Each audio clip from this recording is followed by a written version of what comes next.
Hello guys, in this video I am going to show you how to use the Google Chrome application.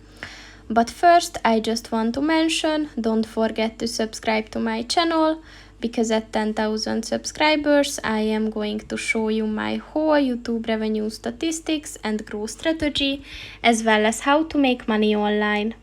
Let's jump into it. First of all, open the application on your phone.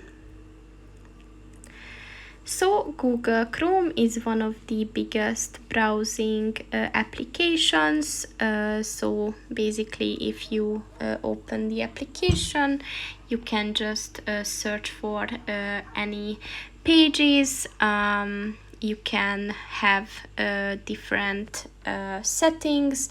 You can find very useful functions like translation or bookmarks.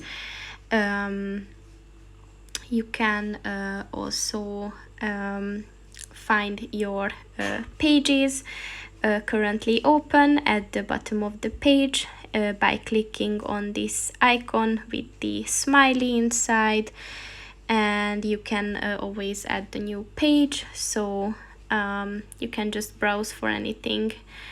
So that's pretty much it for this video, guys. See you in the next one. Goodbye.